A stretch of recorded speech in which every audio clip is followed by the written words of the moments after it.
guys, welcome back to another video on my YouTube channel. Today I will be solving some past paper questions on speed time graphs, so let's get started. Today I will be solving question 1 part A from the May-June 2020 session, paper 4 variant 2. Figure 1.1 shows the speed time graph of a person on a journey. On the journey, he walks and then waits for a bus. He then travels by bus. He gets off the bus and walks for 2 minutes. He then walks again. His journey takes 74 minutes. For the whole journey, calculate the distance traveled.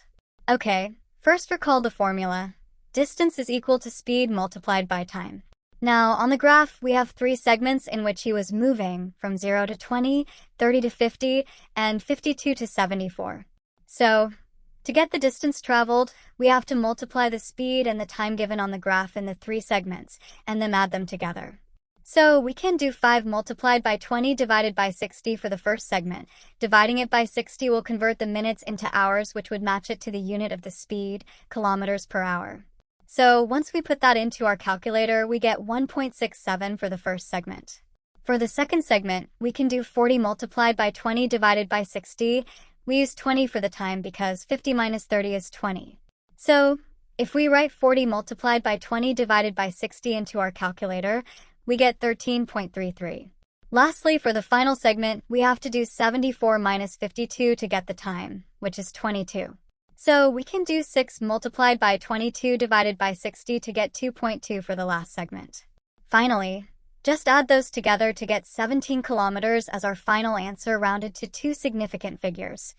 Part 2 says to calculate the average speed. Okay. Let's just rearrange the formula to get speed is equal to distance divided by time.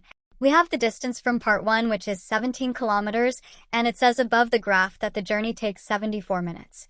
So we can write 17 divided by 74 to get 0.2297 kilometers per minute.